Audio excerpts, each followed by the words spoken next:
Today, I have the honor of having with me someone who is very well known for her knowledge and insight.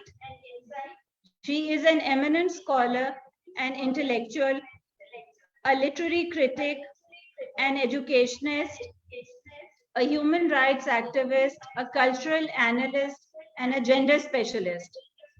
Of course, Dr. Arfa Sayeda Zehra, who is by no means a stranger to any of us. Educated in Pakistan and US, specializing in Urdu and history, she feels proud to be a humble student of life and has a sense of honor in her roots, which stem from the great tradition and glorious history of the subcontinent. She has been the chairperson of the National Commission on the Status of Women and worked towards bringing out the Women Protection Law. She is a professor of history at FCCU and also holds the UNESCO chair in National College of Arts. We have requested Dr. Arfa to talk on a very pertinent yet sensitive topic of women empowerment. ज़माने अब तेरे मदे मुकाबिल कोई कमजोर सी औरत नहीं है. So please, Dr. Arfa.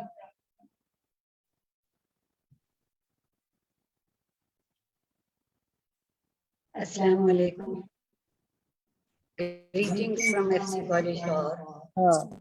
It's a very interesting moment having a collaboration for gender studies with Subha College for Women University and FC College University, because FC College is co-ed, male and female both interact each other, and Lahore College for Women is all females. So here we are trying to create a balance, not balance of population. We are creating a balance of intellect. We are creating a balance of human rights. We are creating a balance not to ignore half of the population. The topic given to me is women empowerment. In my very little knowledge, what I understand with empowerment is to know and to discover and to provide possibilities for life, possibilities for making a life better, and then bringing an individual's life to a social status that does not suffer because of any other statuses. Unfortunately, in a weak situational setup, women suffer lack of mobility. They suffer lack of access to education, to health, and other minor and major facilities of life. Thus, they face a high rate of domestic negligence and violence. We must give the credit to Pakistani women that their resilience is matchless. The more they are pushed back, the more they come in the front. And it is because as human beings, they are not less than anyone else. We find that the rural women suffer at a greater rate of domestic, physical, and abusive life. The inequality at a higher rate than the urban women. But let me be honest.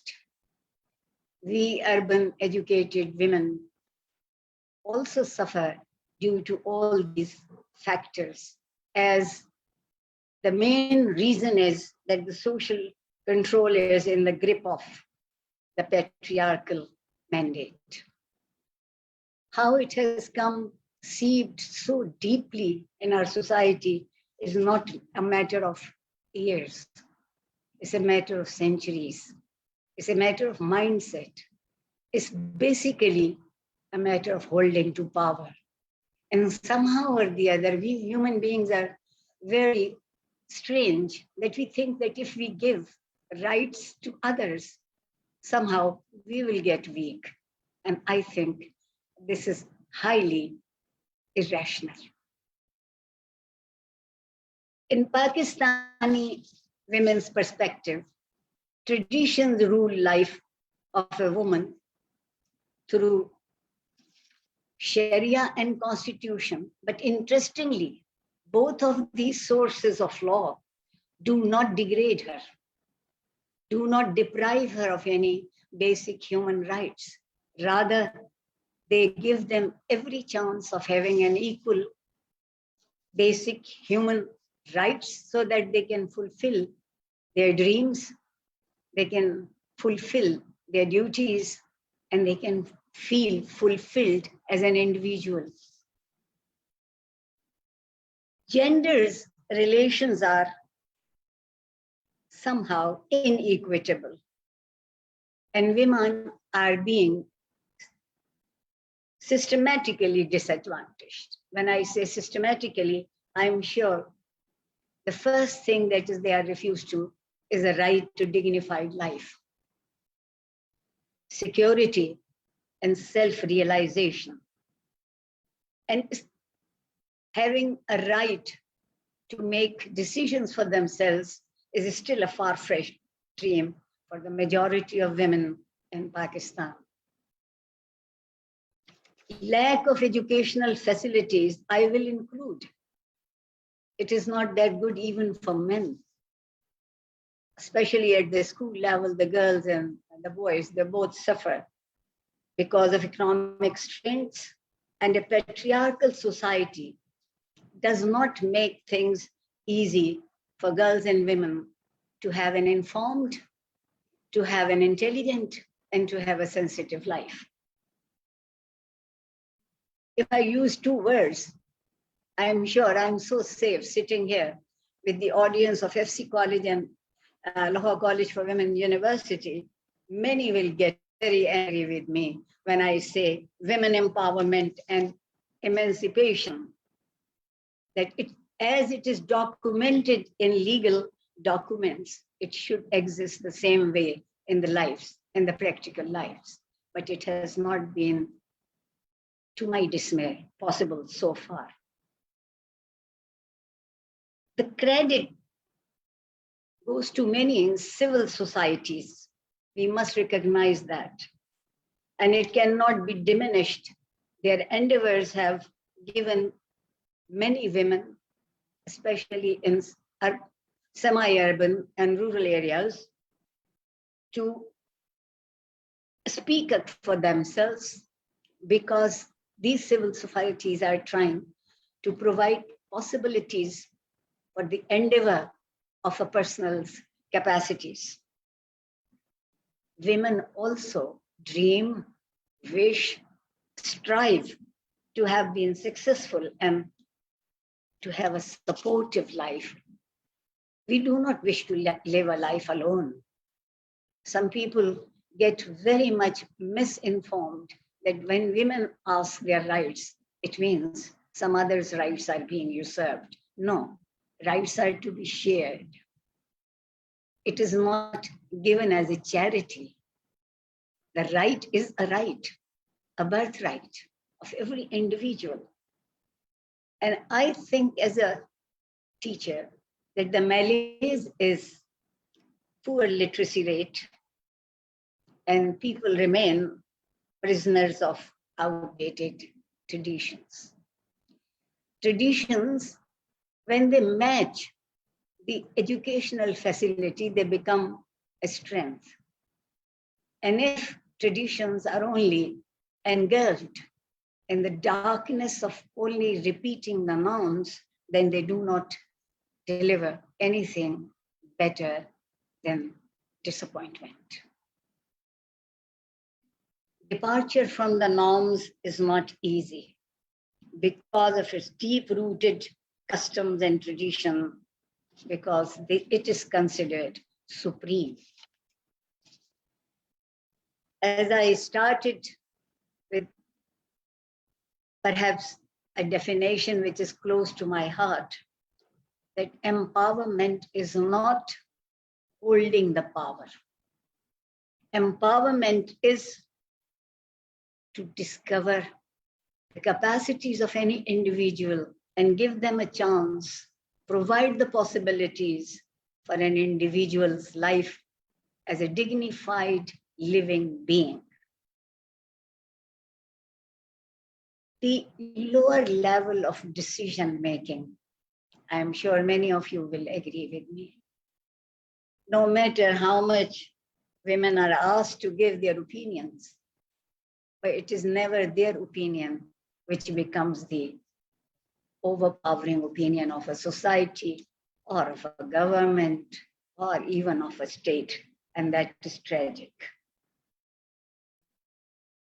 To be intellectually honest and to be socially fair, women empowerment is still a challenge in Pakistan. Social control is in the grip of men. Historically, somehow or the other, it has been seeped into it. And I think this etched mindset is the most difficult things to change. You and I are very fortunate women in Pakistan. We have enjoyed the right to education. We have enjoyed the right to speak. We have enjoyed the right to make some decisions for ourselves. But you and I are a very, very small portion of this society. And when women come in the main arena of life, and when we share the main responsibilities of life, they suffer harassment. They suffer exploitations just because on the basis of gender. If I may use a strong word, the misogynists, and if you find their expression, especially on electronic and social media, is suppressing, squeezing the educated and intelligent dialogue. I will not shy of saying that dialogue is almost absent in this society. We debate. We try to outwin the other. We try to overpower the others. Life is not a competition. Life is having a compassionate understanding between the individuals of a society to move on for that. It hurts me to share with you that we are experiencing that all these indicators are for societal downfall and decline. What a shame. Pakistan is a rich country because of its diversity. So many languages, so many subcultures, so many ethnicities, so many associations. And in one word, we call them diversity. Diversity, to me, is the most key word in today's world.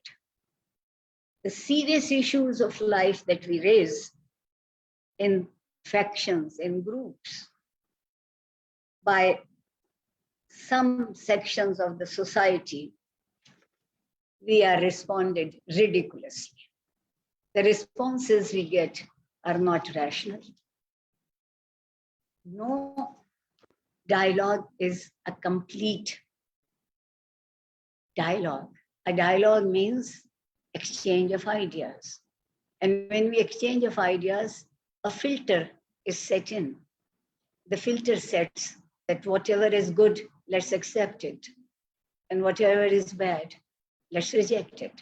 And then this filter is also relative. It is related to each culture. We have a very rich culture in this country. But unjust behaviors, and they start from very much from the household. And then they spread at all social levels. I am not denying that women have been, as I said earlier, they have been resilient. And they have not responded to difficulties with a defeatist mentality. They have tried to come up, match up, and if you see the academic results, they have really much ahead. The girls are much ahead than men. That only shows their sense of application of their faculties to attain the power, empowerment. And I will not shy to call it that the substandard rational thinking has really painted this bleak picture. Religious, legal, moral, ethical, and social values nowhere have any blemish on them of human deprivation. But people who explain these things, people who have the right to give us the interpretation or explanation, and then having this hope that everyone should follow their word. This is almost dictatorship. I must say that in governments, dictatorship is easier to bear. But a dictatorship of a mindset is unbearable because it simply crushes half of the population to nothing. And let me say it again, we are something valuable. We are nothing not to be rejected. Living in 21st century and making tall claims and forgetting the basic ground realities. The majority of women in Pakistan are far from possibilities of self-growth. Starting from their home, it is always the male, the father, the brothers, the uncles, that they hope that we should shape our lives according to their wishes. It really amazes me that the woman has to shoulder the burden, the wishes of the whole society. This is not fair. She has her own life. She has her own dreams, and she has a right to interpret those dreams. Let me explain here that we women do not wish to live beyond the legalities of a life, whether they come from religion, or whether they come from constitution, or whether they come from strong traditions. We women wish to keep them all intact and all together and keeping them all meaningful. But still the gender gap is widening. And this parity frightens me. It frightens me. I've been a student of Lahore College for Women when it was not a university. I've been associated with Forman Christian College universities for almost 12 years now. I can say that, okay, like 99%, 98%, we are safe, but still, for a woman, living a life is to walking on a tight rope.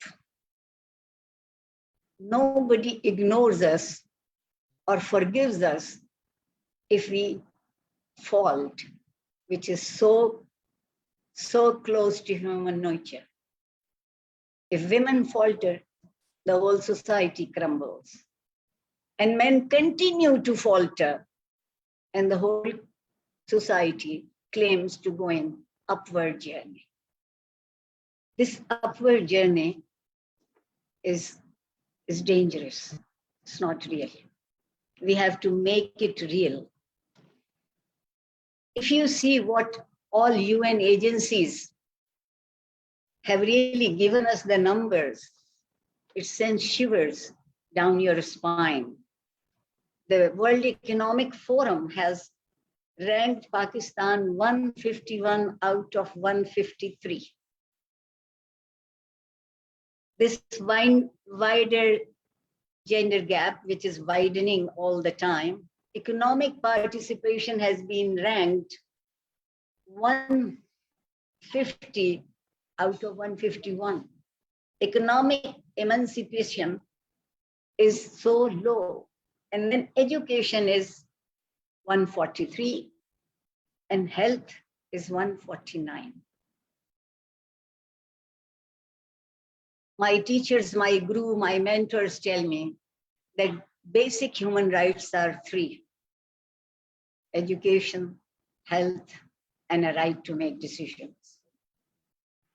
I'm so sorry that I cannot paint a rosy picture before you.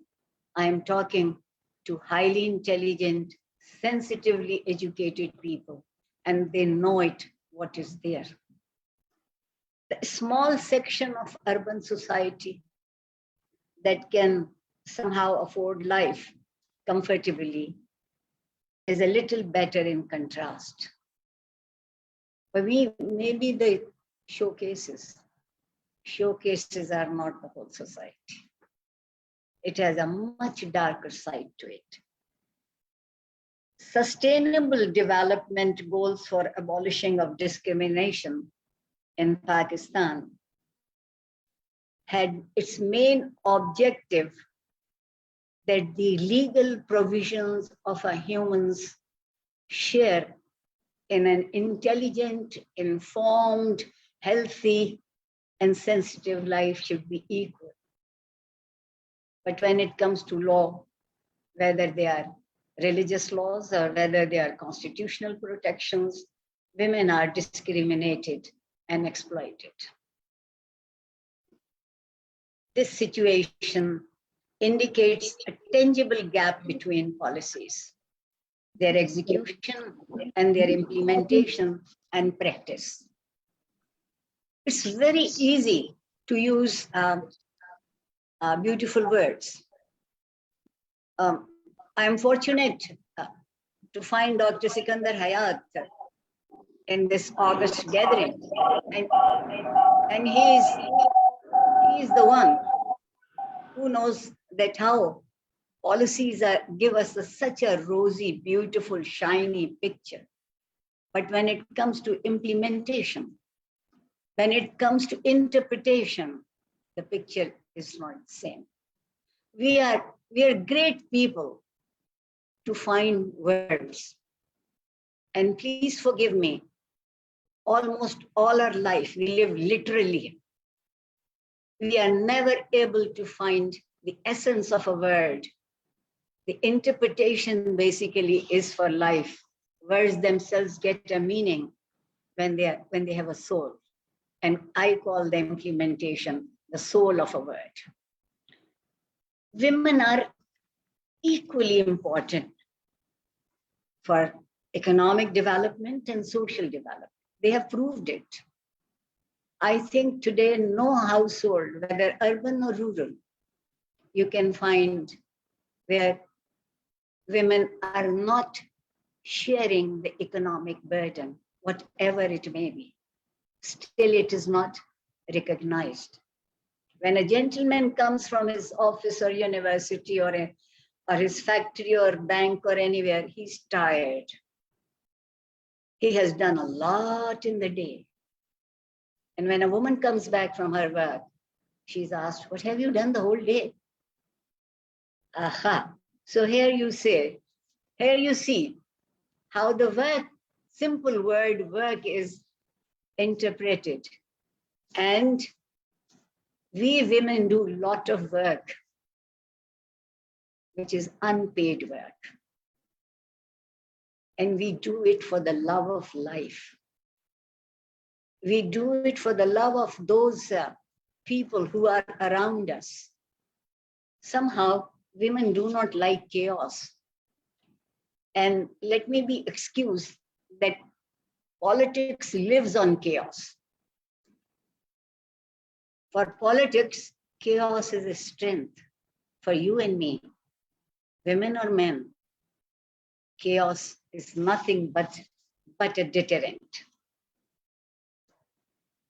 It is happening the way politics is taking the life towards the directions. I, for one, think that politics is there to help citizens, individuals in living a much comfortable life, a dignified life, a respectful life. A life devoid of dignity and respect, for me, has no meaning, and I'm sure you will agree with me.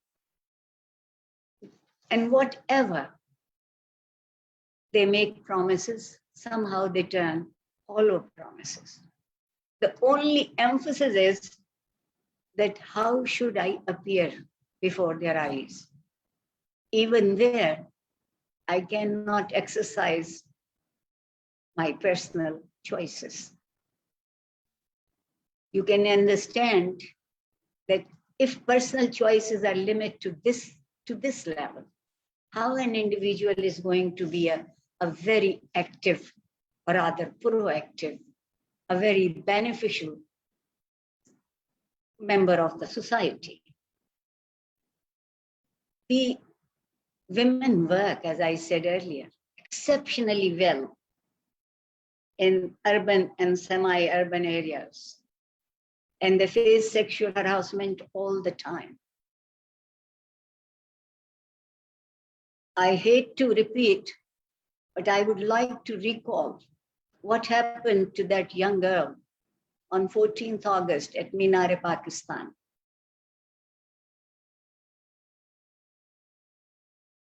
It appeared that only that single girl was wrong, and all those hundreds of men were right. This is against human psyche. Dr. Sarah Shahid is with us, and she can tell us that this cannot happen. That is, only one is wrong and all the other are right. But what is happening here? Why I bring this example to you?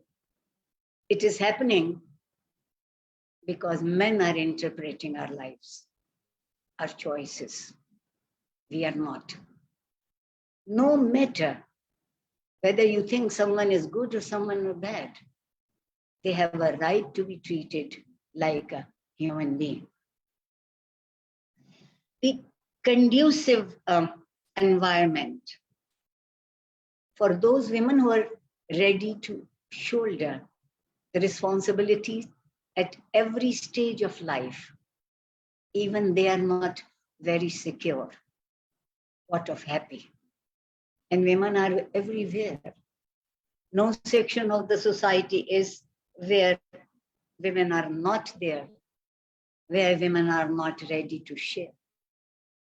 And I think that this denial of basic human rights is a matter of real concern. Inheritance is one thing where women are denied their rightful share because, brothers are to be loved. And a good sister will always sacrifice her share for the dear brother. Or the father has a great respect in the society. How can a girl defame him by asking her share? The famous family of Mr. Makhdoom Amin Fahim, in his family, women were married to Quran, the holy book of Muslims, because that is the most pious, wonderful life. Aha, I love it. Who has stopped men marrying Quran? They should have a very good, pious, a life to be only spent in the way of God. No. Their marriage to Quran was an excuse to keep them away from the inheritance. Because if they inherit even the 1/3 according to Islamic law, and she get married, then it will get transferred to another family. They can do anything, but not to give an inch of their land. And tragically, the religious leadership will always come to support them. We have really tried one more thing. If I may remind you of Noor Muqaddam, whose case is still somewhere lingering, that this is a new thing coming, accusing the victim, defaming the victim. As per legal practice, nobody can decide. Let the legal process be complete, and then the decision should come, but it is simply a denial of human rights. And the way a woman faces physical and oral abuse has created serious ripples in the society. We are fortunate. You and I cannot imagine that life. But let's be honest. We also face a lot of frustration because we are not heard for the issues or the things that are not bad or illegal or socially abundant. Let me address this question of abuse, whether it is verbal, whether it is psychological, or whether it is physical. Why it has become a norm of life. Somehow, tragically, we are becoming a society that loves to put another one in terror. A person who faces fear all the time will always lose the confidence. Fear does not support a confident life. And then we think another thing that we should explain here, that most of the men are confused and about gender and sex. These are two different things. Sex is biological. Gender is more psychological, mental, I'll call it even spiritual. The morality emanates from your soul, from your beliefs. It does not emanate from your body. But this is how it has been taken. If we wish to really empower women, two things are essential. One is education, the other is their economic capacity. They do such hard work, and still it is not recognized. And if it is recognized, it has a tinge of disgrace. And what is the tinge of disgrace? Oh, theek hai. It's all right. Oh, you have done it. No, just pushing everything with one movement of your hand makes women life put to the corners. And there we have to come back. When I say education and economic possibilities, the enforcement means to me these two things. Empower means these two things to me. Then we can find women as very happy, intelligently involved in life, not as subjugated members of the society. And empowering women means equipping them with the tools they need to have power and control over their own lives. But we have seen one more thing. And here I will be a little brutal to ourselves too. When it comes to have some power to say something, we also lose the sense of proportion. We also become the victim of same word the same word that is used against us. Language is the greatest power in your life. One wrong word can simply destroy everything. So when we talk about empowerment, we are asking not a hollow promise.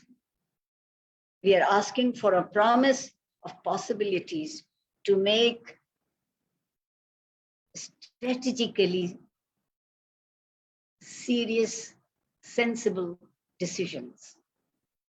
I always tell my dear women folks that do not ask for concessions. Because when you ask concessions, your rights are taken away. Wait until you can get your right. Most of us are always very much happy to have concessions. No, I'm ready to live a difficult life, but not be for the behest of anyone else. When we come to culture, I think the most misunderstood and the most misinterpreted word, even in our educated part of society. We have created culture, something like a demon, which is like creating barriers that cover the biased attitudes. Culture is the expression of your inner and your outer self. Culture is to change. In Pakistan, for women, they only are very good cultural beings if they only stick to past. It cannot happen. It cannot happen. The past is there as a document of our experiences, and we should learn from them. We should not copy them. If we are copying the past in the present, then I'm sorry, we will never be able to reach future. Future promises a very different kind of a philosophical understanding of time. Time does not stop for anyone. And we have to understand that the time is fluid. And we cannot really iron cast rules for a time that continues to move on. What we have really somehow missed to interpret is values. And we think the norms are values. I will differ here. Values are the basis for the norms. Norms are not the basis for values. A value should never change. I can speak the truth even wearing a hijab. And I can even speak the truth with my uncovered head. The truth has nothing to do with that. It's a value. But we have somehow confused the society over the cultural values and the cultural norms. The women suffer mostly in this area also is because of lack of education, as they are made to follow the outdated traditions. I'm not denying the tradition, because when a value is continued without any disrupt, then it is a tradition that is based upon values. We in Pakistan, personal charities is the best in the world. That's the value to help others. We in Pakistan are considered to be very loving hosts. That kind of inviting your guest, respecting others, is also emanates from a value of sharing. the sharing is diminishing. The first sharing should be establishing a dialogue. We love monologues. Well, that's what I'm doing to you for the last, I think, for 45 minutes. But the dialogue always opens up every side of an issue. If the issues are discussed, even at a very normal individual level in a society, you will start having intelligently understood opinions, and they could form our policies. Our policies are somewhere so far from life, so far away from life. They do not have a connect.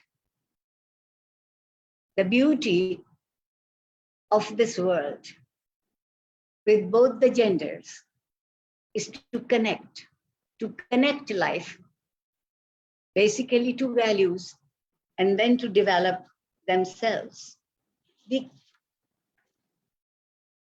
To transform a society. To transform a society from biases and misgivings should be the motivating force. It's a difficult, very difficult task. We do not wish to transform, even in our social lives, even in our daily routine of our lives. We love cosmetics. If we can shift things from here to there and we think it is change, no. Change should be much deep. And I'm requesting all my very honorable colleagues and listeners that the most difficult thing to change is attitude. But it is not impossible. Attitudes can be changed. Easily they can be changed. If we believe in common set of values, if we believe that our legal system is not temporal, if our legal system has sustainable strength to move on with the people, we can really focus on moving forward. I would really love to put it before you or submit to you that to focus on understanding gender rules and gender roles should not be a matter of conflict. It should be a matter of resolution. And easily we can resolution of conflicts find through cultural appreciation. How do we appreciate the culture? I'm sure you will not disagree with me that we have politicized culture. Extremely politicized our culture. And on that politicized cultures, we base our political successes. That's a very weak foundation of a political life. Culture is a common denominator. All of us are the citizen of state, men, women, minorities. Religious difference, language difference, subcultural difference, geographical difference does not make us to be separated from each other. I'm so happy that there is this surge of happiness coming up. Happiness by sharing. Happiness by interpreting things that do not hurt others.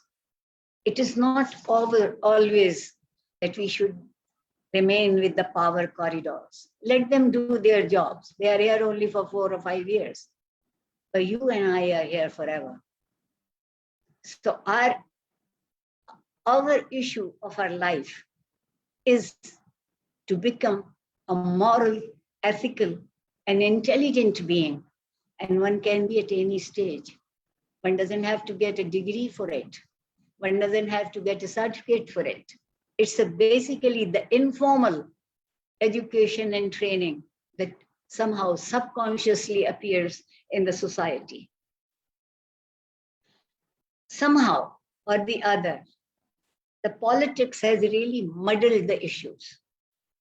And it is becoming a complex issue as current trend is to examine and evaluate only through the lens of religion. And that again is becoming more dangerous. A religion which is highly interpreted by politics. Religion is a strength. Religion is not a weakness. Any religion is to be respected because every human being is to be respected. Contradictions surface, aggravating tensions.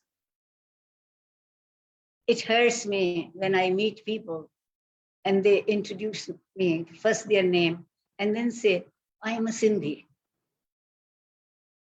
I am a Pakhtun. I am a Punjabi. I look forward that someday somebody would say that I am Pakistani. That idea of togetherness, nationhood is not a colorless similarities. It's a mosaic. It's a jigsaw puzzle. And we have to make a complete picture out of it. All of us has to put it. How can we take women out of this cultural mosaic and claim that they will dictate us, whoever they are, what culture should be? Culture is not only the way you set your table. Culture is the way you think, you interpret, you seek meanings for life. That is then you are known as cultured, groomed. We think if we have put 129 dishes on one table, we are highly cultured. We are not. Sharing is not sharing material possessions. Sharing is sharing immaterial possessions, your sentiments, your emotions, your sympathy, your compassion, your understanding, your friendship. And that is what a woman seeks in her life. A respect emanates only through this when people are there to share each other's sensitivities. We are not somewhere there. And essence of culture is to eliminate contradictions. I will repeat myself that diversity, differences are not to divide us. We have to respect. We have to respect. We are not robots. We are not the same caste. We are human beings, having a mental world of our own and having a physical world of our own. And that world in itself, if we are able to completely save it, that is the essence of culture. And culture is always based upon values, and values emanate from a belief system. Let it be any belief system. Political instability, let me admit, has adversely affected socio-cultural integration, and that has enhanced the idea of insecurity. Insecure people are unable to enjoy. We have taken the joy of life for the power of life. To me, it is not a great choice. Joy of life is basically the power of life.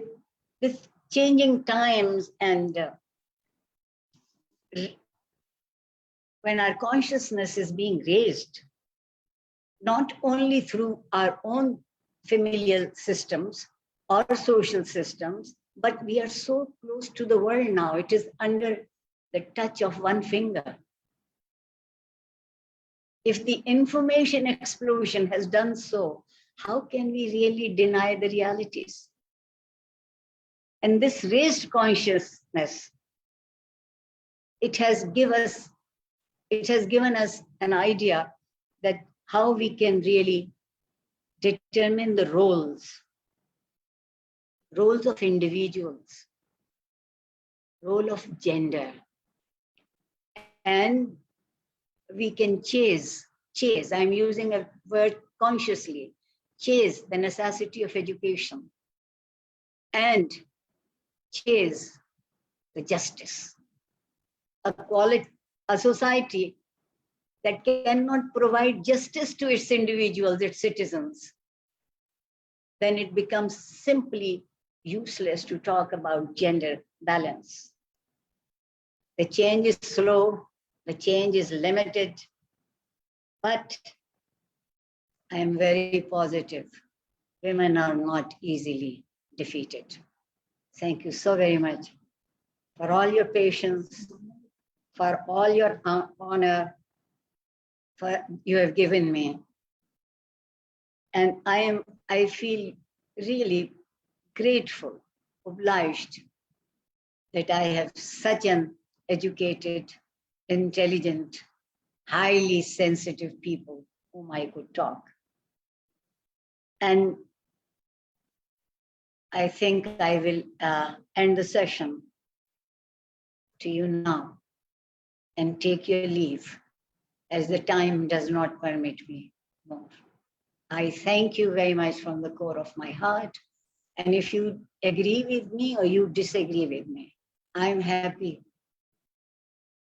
I'm really happy because it will begin, it will initiate a dialogue, how to have a society. Thank you so very much once again.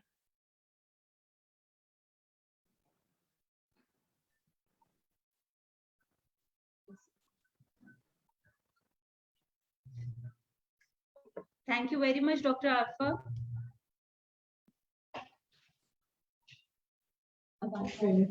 Can you hear me? Yes, I can very much. And thank you, Subha.